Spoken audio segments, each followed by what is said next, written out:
Hey, what's up, everybody? My name is Jay Helms, and I'm the founder of this W2 Capitalist podcast movement. And now we have this summit coming up. And I wanted to bring a special guest, introduce you guys, because if it weren't for him, really, none of this would exist. And somebody who I've looked up to for years now. He is the man. He is the beard, which I was just poking a jab at him because he has trimmed his beard, believe it or not. But he is the guy who runs the manliest podcast on the planet, and I'm happy to say that.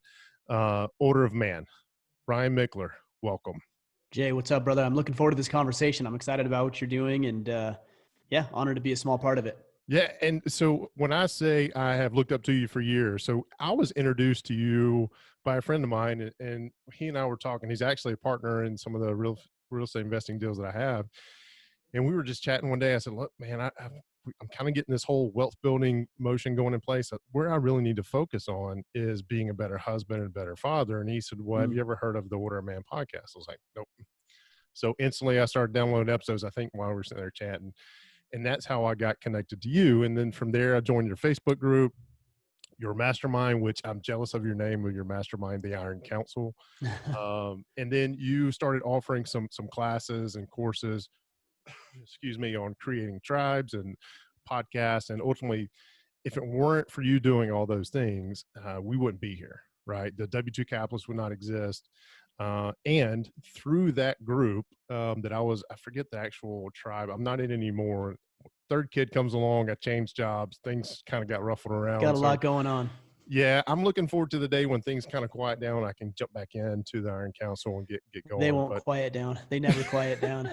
It only gets more so. Well, I don't know. I'm kind of looking forward to that a little bit, but anyway.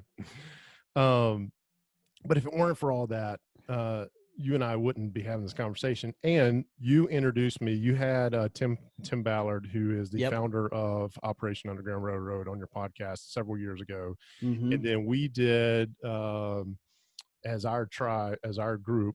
I forget the name of it, but our group was in the Iron Council. We were challenged to do a fundraiser, and we chose Operation Underground Railroad for that. And that was a couple of years ago. So all of this coming together, I got to thank you for that. But that's not really what we're here to talk about, right? We're here to talk about something, your mantra, if you will, about how men are there to protect, provide, and preside for their families. So let's dive into that a little bit, because one of the things that happened recently, I had to travel. I was I was out of town for work. Mm-hmm. And my 5-year-old was, I think, the second night into it, he was upset. And actually asked my wife, because he's getting upset. He says, but who's going to be here to protect us? And I instantly thought of Order Man. I was like, man, my son actually thinks or sees me as that protector. So let's dive into that. But I want to ask you a question first. This question you ask most everyone on your podcast, and I know you've been asked a couple of times, but what does it mean to be a man? Yeah, this is a question I've asked almost 300 men on the podcast now, and it's really interesting to hear these people's responses. And without having every response in front of me, I can tell you that there's some general thread lines, which is interesting because those thread lines tend to fall right in line with what we think about when it comes to being a man, which is that of a protector, a provider, and a presider, a leader. So everyone that we talk to, when they share what their thoughts are, usually it falls into one, if not all, of those camps. And I think this is just something that we instinctively as men know and do and want to step into, and we fall short of that. We feel less capable and, frankly, less manly. There's a great book called Manhood in the Making by David Gilmour, and he actually went through and he researched different groups, different tribes, different cultures to see what their thoughts and views on masculinity were. And some of these cultures throughout most of time and throughout all of history, some that have never even been connected with or introduced to each other, think of masculinity in very much the same way, that of a protector, provider, and the third component that he found was procreation. I changed that to preside, leader, because, again, generally most cultures throughout all of time in history look at men as the leaders. When things go wrong, generally it's the man that people look to, right? If there's emergencies, natural disasters, certain threats, just like your son, who's going to be here to protect us. Your wife, I'm sure, is fully capable and has some phenomenal traits, but people look to the man instinctively and inherently. So what it means to be a man is that of a protector, provider, presider. Uh, Also, I would say, is somebody who's capable of and has a desire to take on some responsibility, personal responsibility and accountability, and then accountability responsibility for people around him. So if you look at your 5-year-old little boy, for example, he's not a man, right? He's not even expected to be, because if he does something foolish or gets out of line or misbehaves as 5-year-olds do, there's no real accountability other than maybe a scolding or a little slap on the wrist or a timeout, right? Right. Right. If there's some sort of some damage that he causes, or whatever that damage may cause, it's going to come back to you as the man, right? So Right. there is no personal accountability responsibility. This is why I've seen young men, 14, 15, 16-year-old young men behave more like men than some 30, 40, 50-year-olds that I've seen who can't take accountability and responsibility for their life. If things aren't going right, it's somebody else's fault. It's my boss. It's my wife. It's the economy. It's the president. It's this and that. But heaven forbid they put any burden of responsibility on themselves. So again, a man is somebody who takes accountability, responsibility for himself and others, and is or at least on the path to becoming a protector, provider, and presider. Yeah. Awesome answer. Please don't ask me to follow up with that. Well, I've said it a few times, You so have. yeah. One of the things that I love about you is you articulate very well what you believe your purpose is, Mm-hmm. right? And you found your purpose, and it didn't come without some bumps and bruises and turmoil that you had to go through, but you found your purpose, and you seem to have, now this is, outside looking in, clarity on what your life is about or should be about. Matter of fact, one of the quotes I heard you say is, "You are driven to be significant. Um, you don't want to leave or live an insignificant life." Can you break that down a little bit more for me? Yeah, I don't know if that's always necessarily a healthy thought, but that is certainly something I consider. I want to be significant in the lives of, first and foremost, my wife and kids. I mean, that's where the real emphasis lies for me. And then above and beyond that, in the lives of the people who tune into what we're doing via the podcast or our movement in some capacity, and really be a catalyst for growth and change. So when men send me emails or messages on Instagram sharing with me how they've locked down their marriage, or they've rekindled a relationship or connected on a deeper level with their kids, or they've lost 30 pounds, or they participated in their first marathon, and they give me some credit for that. It's very humbling. And I won't take all the credit, right? You even said that we wouldn't be here if it weren't for me. I don't know if that's true. I mean, there's plenty of people that have listened to what I'm doing and what I share that aren't willing to take action, right? So you put forth a lot of action, but to know that some of the things that we share and some of the messaging and some of the conversations that we have with some incredible guests plays a small part in the lives of people is very important to me. I feel like we as men have a moral obligation and responsibility to share the lessons learned, to turn around and offer a hand to those who are looking to grow and expand and get better and improve. Certainly that's not everybody, and I'm not here to rescue people who aren't interested in being rescued. But if there's men out there, whether it's fathers, husbands, leaders of the community, coaches, business owners, employees, entrepreneurs, that feel like they need some assistance and I have something that I can share, or give them access to something that I have available to me, which is conversations with some of the most successful men on the planet, then why wouldn't I share that? I have Yeah. that moral responsibility to offer some assistance and guidance and help. And to those who are interested, man, I love helping them. And those who aren't, maybe at some point they will be, or maybe never, but we're here for those who are interested in improving as men. Yeah. And I have improved, at least I think I have. My wife would probably joke around and say, "Well, he's got a lot more improvement to go to." But no, she has. You said As something about we her all being, do. yeah. She does have some phenomenal traits, and I wouldn't be anywhere I'm at today if it wasn't for her. Of course. And one of the things you talked about there is taking action, right? I took action to listen to your podcast and then join your group and Mm-hmm. get involved in your mastermind. So and this discussion came up in my Facebook group the other day. Is a guy was essentially, I call it a handout, right? The guy was looking for some free advice, and I'm like, buddy, he wanted to, it wasn't necessarily free advice. He wanted to engage on some one-on-one personal time. And I was like, I, I don't have time for that. Like I have Yeah. all these other resources and I'm not interested in doing that. Right. Right. Which Right. caused some sort of debate in the Facebook group. But essentially I was trying to push the guy to see if he was willing to just take action. Right. Right. He I think that's wasn't. fair. Yeah. And he didn't, he wasn't. I didn't waste any more of my time. And I don't know what's happened to him since. But I struggle with the fact that I have all these resources and I want people to start taking action. And it sounds like Mm-hmm. you've run across folks who are interested in what you're doing and interested in what you're providing, but just can't.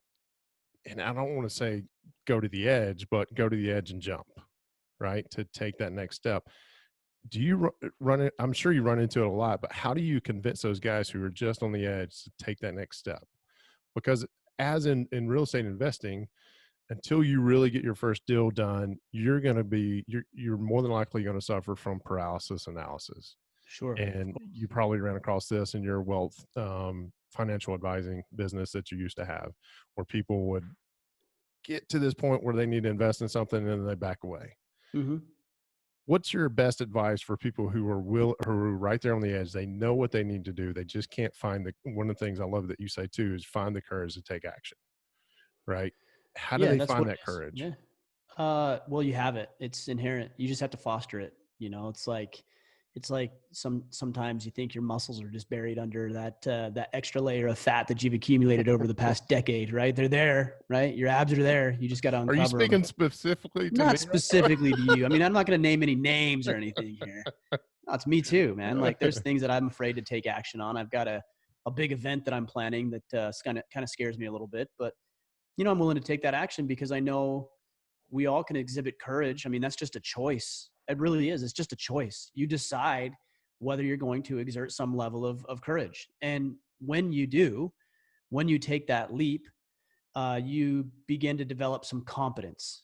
Hmm. That's the next step. So you go from courage to competence. Like you can't be competent if you never learned how to do the thing. And you can't learn through a seminar or a book. You can learn the fundamentals, but until you apply that information, there just isn't the wisdom. There's the knowledge, but not the wisdom. So you have knowledge, which is the information. Wisdom is the application of that information. So knowledge is wonderful. That's the foundation. But now you need to turn that into wisdom, which is applying what you know. Yeah. Once you do that, you start to develop some capacity and capability to perform. This is competence, right?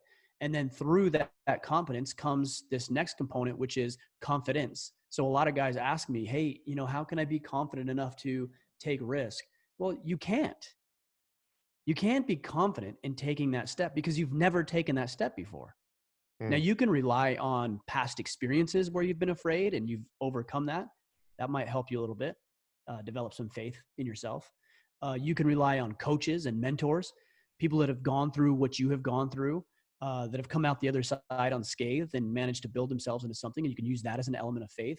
But essentially, you're going to have to be courageous enough to take that step, to take that leap. And then once you do, you can see, okay, all right, I got this. A little uneasy. There's some risk, maybe some downside, maybe some losses here and there, but I'm okay. I'm steady ground. You develop the confidence, and then that perpetuates. It becomes a cycle. So now you have an added level of confidence, which enables you to display more courage, greater risk, bigger, more audacious goals. You said, you used an interesting word. You said, how do you convince people to take that next step? I don't. Like, I'm not here to convince anybody. It doesn't work. Yeah. People who are not ready are not ready. And the only way that you can get them to leap is to push them, which is not really moral either. Right. Yeah. So Yeah. I'm not interested in chasing people around. I'm not interested in trying to convince people I'm right or they should do this. But hey, you know what? When you're ready, let me give you a couple of pointers and some tips, maybe even a framework to run on. And if this serves you because you're ready, then by all means. And I've had guys come, for example, into the Iron Council who thought that just because they paid a few bucks a month that, somehow their life would turn around, and they weren't willing to do anything. These guys leave and they're upset that, they didn't get anything out of it. But I'm like, man, what'd you put in? What effort did you put forth? And they come up with some reasons and most of the time some excuses. But ultimately, it's just because they didn't put in the work. And interesting enough, the guys who put in the work, who tap into the framework, who use the resources, who rely on each other, the other men, those are the guys who get the most value out of it. So if you want something, you got to give something. This is just the law of sacrifice. You Yep. cannot have until you're willing to sacrifice something: time, energy, resources, money, attention, energy, risk. That's the cost. That's the price. That's the ticket to entry. You want to play the game, you got to pay the price. Yep. And the same with my mastermind is the people who've been there for over a year and put in the work. They've more than doubled their real estate portfolio, Of course. which is Of course they have. incredible to see. And it's Right. about 75 to 80% of the folks who've been there for a year. Yeah. Have done that. Yeah. And I mean, if they're around that long for a year, odds are that they're doing the work and they see value and they're getting value from being there. But a lot of these guys fall out within 30 to 90 days. And just because they thought something was going to happen, even though they weren't willing to change anything about their lifestyle or behaviors or thoughts. it's like joining a gym, right? You think if you think because you join a gym that your body and your muscles are going to change, no, you got to get in, you got to do the work, right? Right. I was going to ask you, what's the last thing that you faced that you were fearful of, right? But you conquered that fear and you were going to take that courage, take that step. And it sounds like the big event, which I don't know if you can go into those details yet or not. I know. No, I can't go into details on that. We're working through that right now. Yeah. But yeah, we've decided to do a big event next year. And so it's going to take a significant amount of capital to put this thing together. There's going to be a lot of risk, of course, on my end, because I have to fund it. Right. Prior to knowing if it's going to work. It'll work though. And again, I rely on past experiences and other things I've done to create the level of success that we've had. You know, even moving out here, I don't know whether you know or not, but I moved to Maine. Oh yeah. I've been keeping up with you. About 7 or 8 months ago from Southern Utah, which was a huge risk. You know, we knew very, very few people out here. We knew like 7 people. There's no good reason for us to be out here, but we wanted an adventure. We wanted to try something new. And so we invested a lot of money to come out here and partake of this adventure in the property and updating the house and getting it to our standards and where it needs to be. And it's been an incredible journey, ups and downs and scary parts. I remember the first week we moved here, I remember vividly looking at my wife and asking her with all genuineness and seriousness, like, "Hon, did we do the right thing?" And she's like, "I don't know." And she had the same crazy look on her face that I did. And that was a week into it, maybe 2 weeks into it. And since then, we haven't thought twice about it. It's just been an amazing, amazing adventure. Sounds like you stepped out of your comfort zone. Oh, completely. I mean, it would have been easy for me to I grew up in Southern Utah. My wife is born and raised. She's 4th generation from Southern Utah. All of our friends there, our kids' friends, everything that we know about life is in Southern Utah. And so for us to just pack our bags and come out here to the other side of the country posed a huge risk and took a lot of courage on her part and my kids' part and mine as well. So, I was curious about the big event. I know you host a father and son, or you have in the past, and what I think is it an annual father and son event now? Roughly. Maybe twice a year, you know, but no more than twice a year. But yeah, we've got one coming up in June of this year. Yeah, and I'm looking when my son gets of age. I'm looking. He's I've close. got to get in shape before then. Nah, I mean, it's good to get in shape, but don't let that be a reason not to come out. No, I mean, I did a 7-minute HIIT workout this morning, and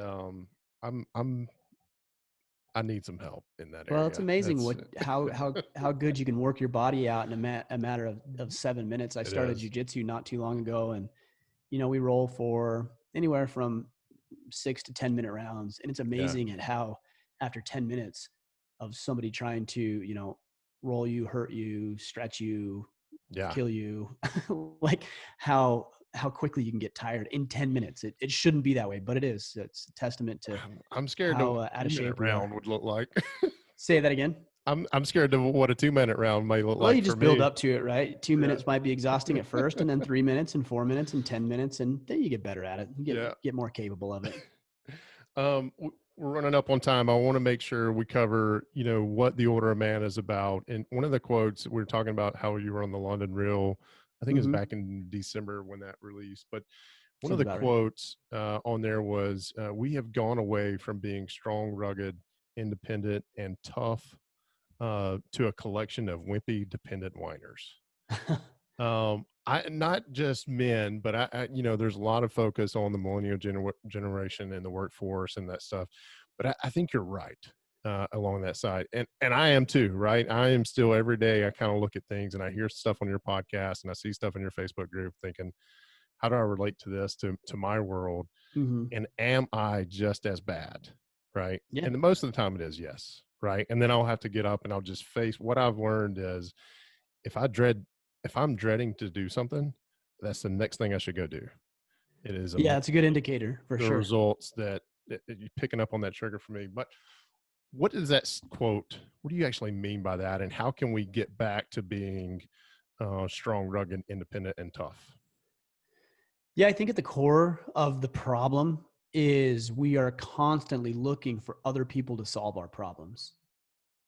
And we've been Back to the conditioned to believe that accountability they piece. will. Yeah. I mean, I wrote a book a couple of years ago called Sovereignty. And in it, I outlined how we have given up a lot of the power and control and authority in our own lives uh, in exchange for a little perceived safety, comfort, security. And so we give over our sovereignty to other people, our spouses, our bosses, the government in a lot of cases. And we think that because, we've given over that authority, that somehow the trade-off is that these people or individuals or group of individuals is going to provide for us. The problem with that is that nobody is ever going to have your interest at heart the way that you ought to have your interest at heart. And if you're assigning your control and your power and authority over your life to somebody else, they're going to do an inferior job, inevitably an inferior job.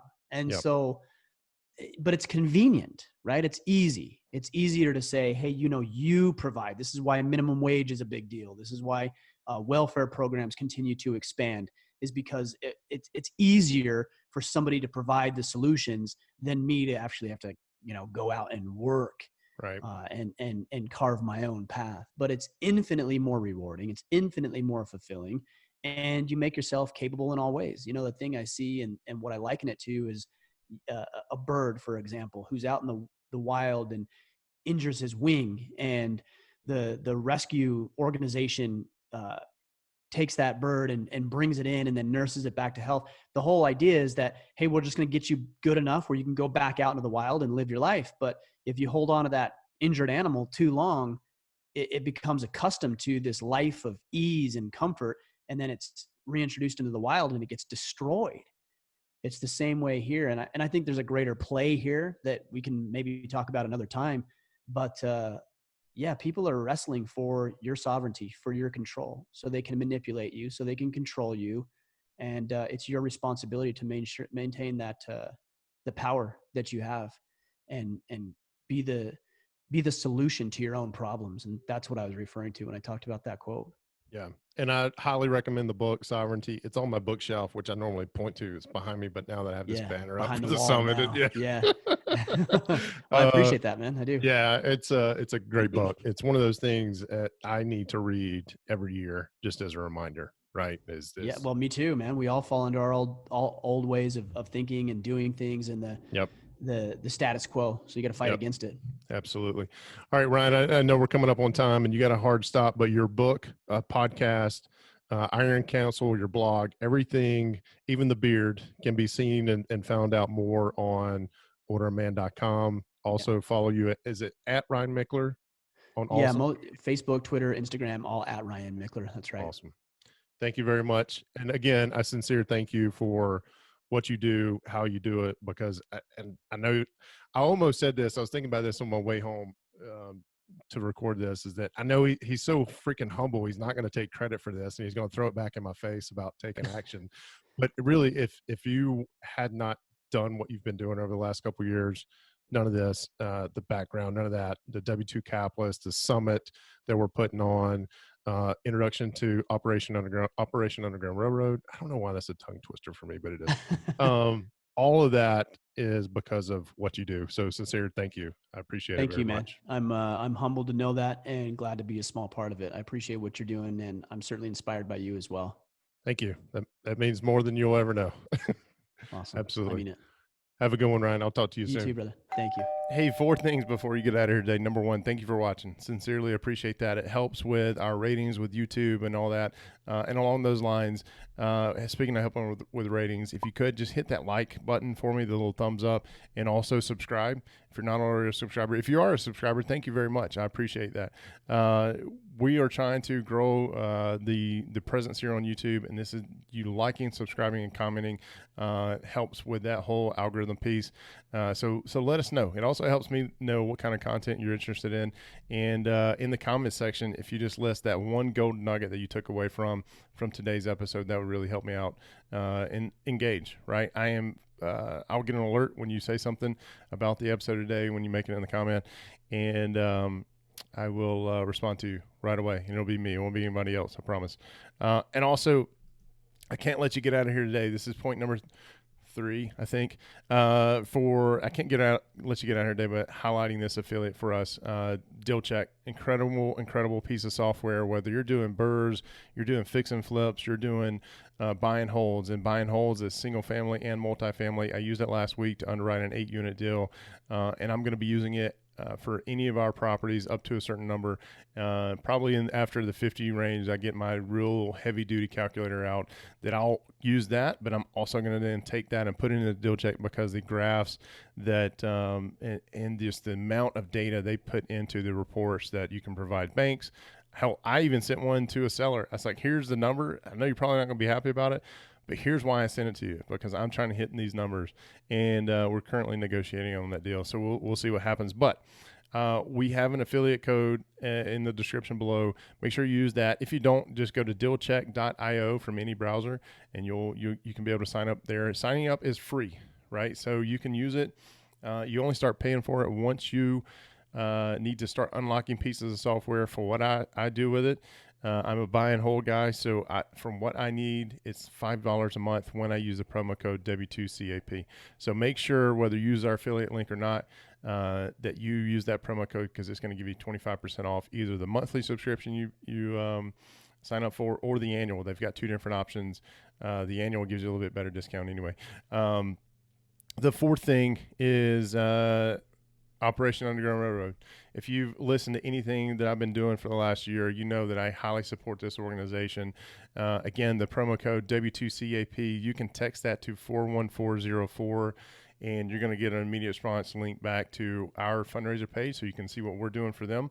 But also from there, you can hop over and see what all they're about. Highly recommend you follow these guys on social media and everything like that, because they're just ridding the world of not only human trafficking, but more specifically child sex trafficking, which is the most disgusting thing that I can ever think of, that this goes on.